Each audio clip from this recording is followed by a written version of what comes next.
कितने लोग इस चैप्टर को पढ़ चुके हैं सबसे पहले कमेंट बॉक्स में बताएं, और इस वीडियो को कर दीजिएगा ज्यादा से ज्यादा लाइक, और इस चैनल को कर लीजिएगा सब्सक्राइब, और बेल आइकन भी प्रेस कर लीजिएगा ताकि सभी इंपॉर्टेंट वीडियो आपको टाइम से मिलते रहें। देखिए क्वेश्चन नंबर 1 है हमारा किरण प्रकाशिकी एवं प्रकाशिकी यंत्र का, कि क्रांतिक कोण की परिभाषा लिखिए। देखिए इसमें आपको क्या करना होता है, क्रांतिक कोण की सबसे पहले आपको परिभाषा पूछी गई है। ये अति लघुत्तरीय क्वेश्चन होंगे जो मैं आपको इस वीडियो में लेकर आया हूं। तो क्रांतिक कोण होता क्या है समझिए, मैं चैप्टर्स भी पढ़ाऊंगा तब आपको और अच्छे से समझ में आएगा। सघन माध्यम में बना वह आपतन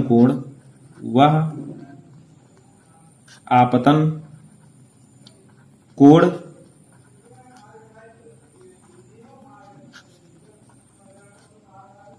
जिसके लिए विरल माध्यम में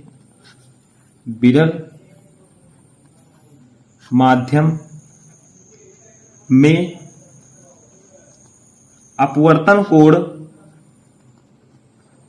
90 डिग्री हो तो क्या कहलाता है, वो क्रांतिक कोण कहलाता है।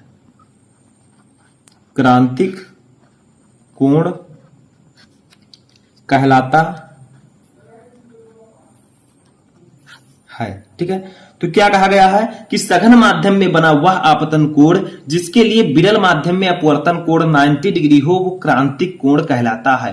देखिए ऐसे क्वेश्चन आपसे अति लघुत्तरी में पूछ लिया जाएगा, आपको डेफिनेशन देना होगा। ठीक है, तो यही डेफिनेशन है क्रांतिक कोण का। डीपली मैं आपको समझाऊंगा चित्र के साथ, ठीक है, आगे जब मैं चैप्टर्स पढ़ाऊंगा, लेकिन इतना आपको याद रखना। ठीक है, सेकंड क्वेश्चन देखिए, सेकंड क्वेश्चन है उस भौतिक सिद्धांत का नाम लिखिए। देखिए जो 6 क्वेश्चन मैंने लिए हैं बहुत ही इंपॉर्टेंट है, इस एक भी क्वेश्चन को मिस नहीं करना है। ठीक है, क्योंकि ये वीडियो अगर आप देख लेंगे तो ये 6 क्वेश्चन आप कभी भूलेंगे नहीं। देखिए उस भौतिक सिद्धांत का नाम लिखिए जिस पर प्रकाशिक तंतु का कार्य सिद्धांत आधारित है। यानी कि उस भौतिक सिद्धांत का आपको नाम लिखना है जिसमें ऑप्टिकल फाइबर जो होता है उसका कार्य सिद्धांत आधारित है, तो वो आपका है पूर्ण आंतरिक परावर्तन। ठीक है, उस भौतिक सिद्धांत का नाम है पूर्ण आंतरिक परावर्तन। ठीक है, तो जो पूर्ण आंतरिक परावर्तन होता है ये प्रकाशिक तंतु का इस पर कार्य सिद्धांत आधारित है। ठीक है, यानी कि प्रकाशिक तंतु इसी सिद्धांत पर कार्य करता है, पूर्ण आंतरिक परावर्तन पर। तीसरा क्वेश्चन जो है एक न्यूमेरिकल है जो कि बहुत ही इजी है, सिर्फ फार्मूला आपको समझना है, तुरंत न्यूमेरिकल लग जाएगा। देखिए क्या है, किसी समतल परावर्तित तल पर 5000 एंगस्ट्रॉम का प्रकाश आपतित है, परावर्तित प्रकाश की आवृत्ति ज्ञात कीजिए। यानी कि आपको लैम्डा दिया गया है तरंगदैर्घ्य 5000 एंगस्ट्रॉम, आपको आवृत्ति निकालनी है, तो कैसे निकालेंगे।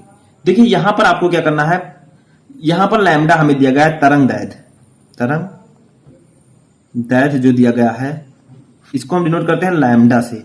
लैम्डा हमें दिया गया है 5000 एंगस्ट्रॉम, तो हम लिख देंगे 5000 एंगस्ट्रॉम। ठीक है, अब देखिए हमें निकालना क्या है, हमें यहां पर निकालना है आवृत्ति। अब देखिए यहां पर हमें निकालना क्या है, परावर्तित प्रकाश की आवृत्ति। तो आवृत्ति को हम लोग किससे डिनोट करते हैं, तो आवृत्ति को हम न्यू से डिनोट करते हैं। ठीक है, आवृत्ति को हम किससे डिनोट करते हैं, न्यू से। तो न्यू इक्वल टू ये कुछ वी के आकार का ऐसे बनता है, तो न्यू इक्वल टू होगा आपका, ये हमें निकालना है।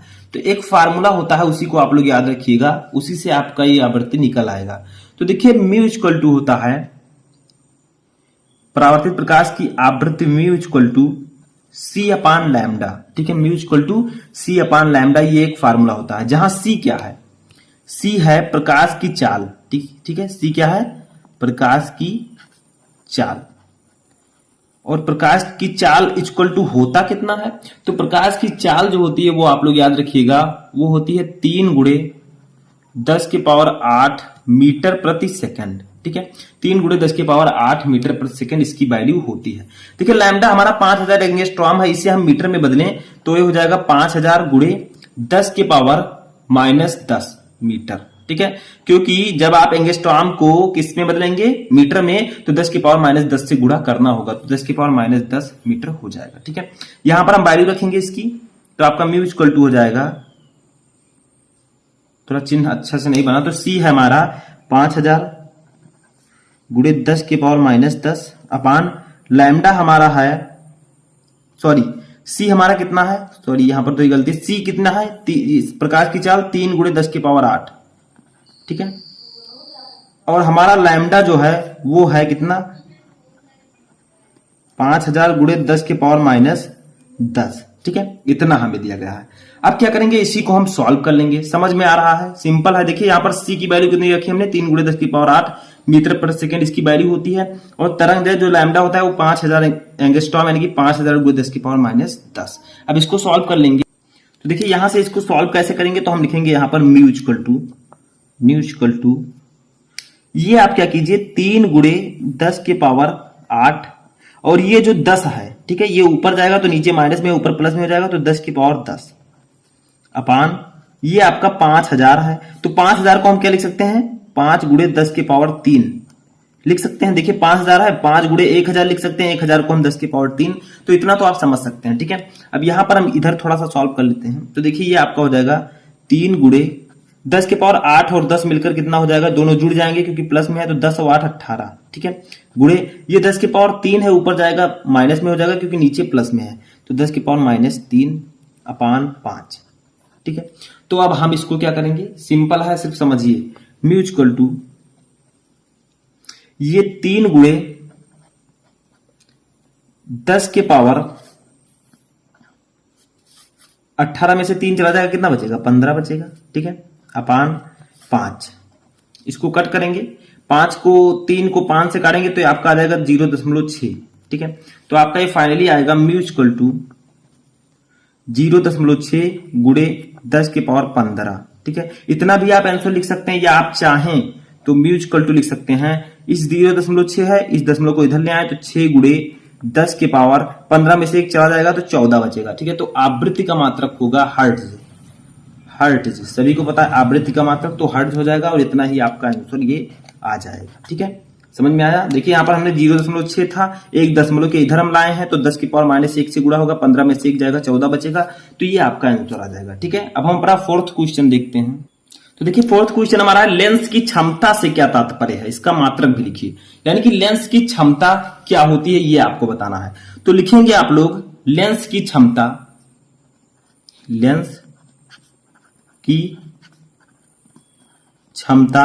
उसकी मीटर में नापी गई फोकस दूरी के व्युत्क्रम के बराबर होती है। ठीक है, बराबर होती है, और इसे हम प्रदर्शित किससे करते हैं, इसे P से प्रदर्शित करते हैं। किससे, इसे हम कैपिटल P से पावर, ठीक है, P से प्रदर्शित करते हैं।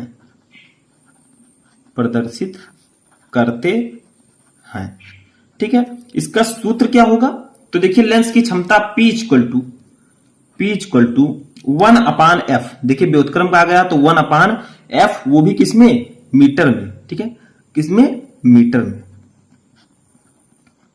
तो यही हो जाएगा इसका फार्मूला। समझ में आया, लेंस की क्षमता का formula P equal to 1/f metre में, यानी कि लेंस की क्षमता उसकी मीटर में मापी गई फोकस दूरी के व्युत्क्रम के बराबर होती है।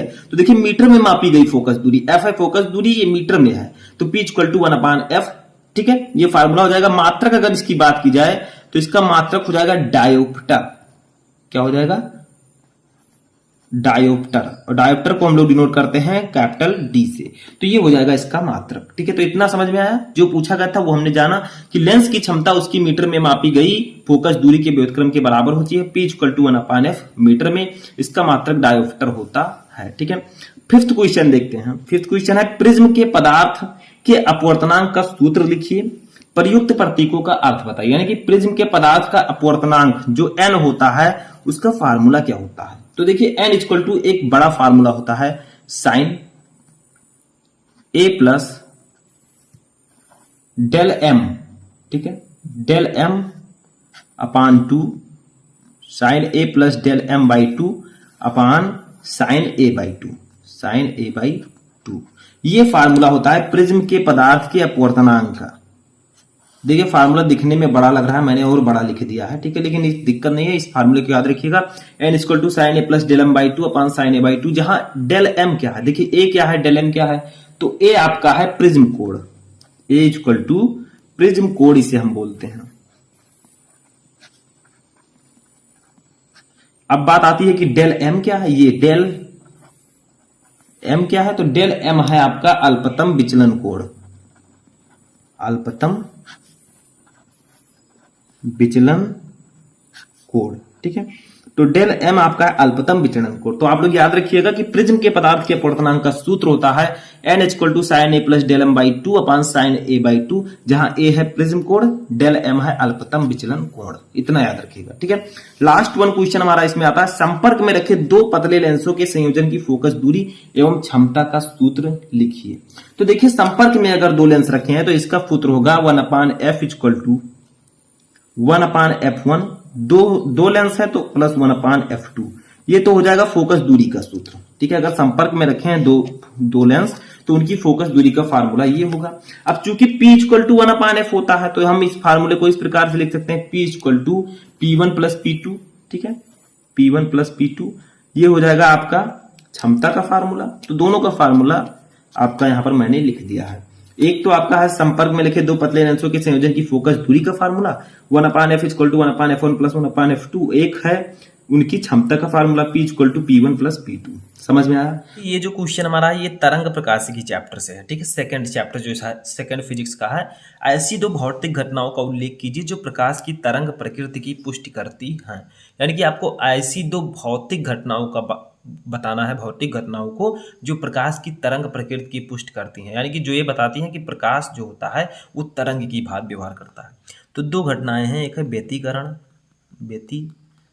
ये मैं आपको आगे पढ़ाऊंगा, पढ़ाया भी है पहले मैंने, आप लोग सर्च कर सकते हैं। एक है विवर्तन, ठीक है। ये दो ऐसी भौतिक घटनाएं होती हैं जो ये बताती हैं कि प्रकाश तरंग की प्रकृति, यानी कि प्रकाश तरंग की भांति व्यवहार करता है, यानी कि ये जो है प्रकाश की तरंग प्रकृति की पुष्टि करती है, व्यतिकरण तथा विवर्तन, ठीक है। तो देखिए जो हमारा 7वां क्वेश्चन है ये एक न्यूमेरिकल है, वो भी तरंग प्रकाशिकी चैप्टर का, बहुत ही ज्यादा इंपॉर्टेंट न्यूमेरिकल है। चलिए देखते हैं। समान आवृत्ति वाली दो तरंगों के आयामों का अनुपात 5:3 है। इनके अध्यारोपण से उत्पन्न परिणामी तरंग की अधिकतम तथा न्यूनतम तीव्रताओं का अनुपात ज्ञात कीजिए।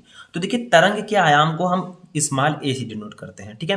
अब चूंकि दो तरंग हैं तो दो तरंगों के आयाम को हम क्या करेंगे, एक को a1 मान लेंगे, एक को a2 मान लेंगे, ठीक है, क्योंकि दो तरंग हैं। तो देखिए अब यहाँ पर इन दोनों का अनुपात दिया गया है a1 अनुपात a2, हमें कितना दिया गया है, ये दिया गया है 5:3, ठीक है।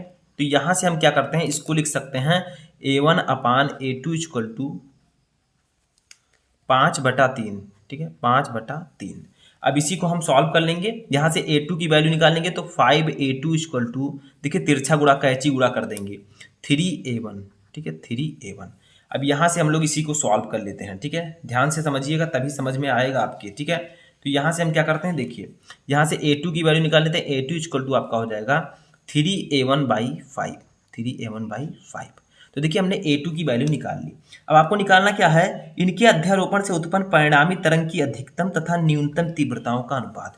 तो तरंग की जो तीव्रता होती है उसको हम I से डिनोट करते हैं, तो हमें निकालना है I मैक्सिमम, यानी कि I अधिकतम अनुपात I मिनिमम, यानी कि I न्यूनतम, ठीक है। तो हमें क्या करना है, अधिकतम तीव्रता और न्यूनतम तीव्रता का अनुपात निकालना है। तो इसका एक फार्मूला होता है, उसी को यहाँ पर हम लगाएंगे, I मैक्स अपान I मिन इक्वल टू होता है फार्मूला एक a1 प्लस a2 का होल स्क्वायर, यानी कि a1 प्लस a2 अपान a1 माइनस a2 का होल स्क्वायर। ये फार्मूला होता है अगर आपको तरंग की अधिकतम तथा न्यूनतम तीव्रता का अनुपात निकालना है तो आप उनकी आयाम को a1 प्लस a2, यानी कि पहली तरंग का आयाम दूसरे तरंग के आयाम को जोड़ दीजिए अपान a1 माइनस a2 यहाँ पर घटा दीजिए और इसका स्क्वायर कर दीजिए, ठीक है, आपका आ जाएगा। तो यहाँ पर अब हम सॉल्व करते हैं। देखिए यहाँ पर a1 की वैल्यू हम a1 ही रहने देंगे, प्लस a2 की वैल्यू हमने ऊपर निकाली है, ये देखिए 3a1/5, ठीक है। तो यहाँ पर हम लोग लिखेंगे 3a1/5, समझ में आ रहा है, अपान a1 माइनस, अब नीचे वाला सॉल्व करते हैं, यहाँ पर भी a2 की वैल्यू हम रखेंगे 3a1/5। थोड़ा सा आपको दिखने में लंबा लग रहा होगा बट आपको समझना तो है ही, ठीक है। अब देखिए इसी को सॉल्व करते हैं, यहाँ पर हम 1 मान लेते हैं इसके नीचे भी 1, तो ये हमारा हो जाएगा 5 और 1 का एलसीएम 5 ही होगा, ठीक है। 1 का 5 से गुणा होगा तो ये हो जाएगा 5a1 प्लस 5 का 5 यानी कि 3a1, ठीक है, अपान यहाँ पर भी वही हो जाएगा 5a1, बट यहाँ पर माइनस होगा 3a1 बाई 5, क्योंकि ऊपर नीचे दोनों सेम ही है, ठीक है। तो इस प्रकार से आपका हो जाएगा, इसको हम ब्रेकर में करके इसका स्क्वायर कर देते हैं, ठीक है। इसका स्क्वायर कर दीजिएगा ऊपर भी, ठीक है। ये देखिए स्क्वायर कर दिया हमने। अब इधर ही सॉल्व कर लेते हैं हम थोड़ा सा। देखिए इसको हम निकाल रहे हैं आई मैक्स अपान आई मिन, ठीक है। अब देखिए यहाँ पर क्या करना है, 5 और 3 जुड़ जाएगा, ये हो जाएगा 8a1 अपान 5 अपान 5 में से 3 चला जाएगा तो हो जाएगा 2a1 अपान 5 और इसका हो जाएगा स्क्वायर, ठीक है।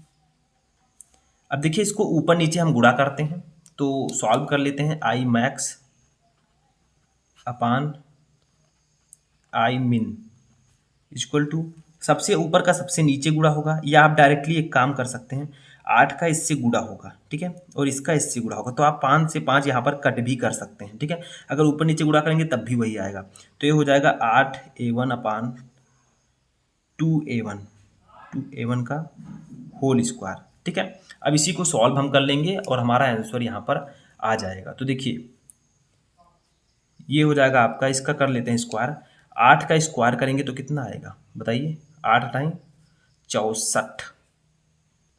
तो यहाँ पर एक काम करते हैं, हम a1 को काट देते हैं, तो यह हमारा हो जाएगा 8/2, ठीक है, का होल स्क्वायर। तो ये आपका आ जाएगा 8 टाइम 64 हो जाएगा। देखिए मैं साइड में सॉल्व कर रहा हूँ, आप लोग नीचे भी कर सकते हैं, 2 दूनी 4, ठीक है, कट करेंगे 4 कम 4 16 चौका 64।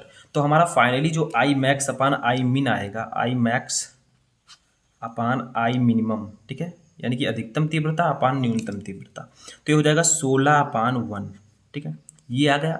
तो अब हम लिख सकते हैं कि जो आई मैक्स यानी कि अधिकतम तीव्रता और न्यूनतम तीव्रता का जो अनुपात होगा वो कितना होगा, 16:1। तो इस प्रकार से आप निकाल सकते हैं किसी भी तरंग की अधिकतम तीव्रता तथा न्यूनतम तीव्रता का अनुपात, ठीक है, हमने जैसे निकाला।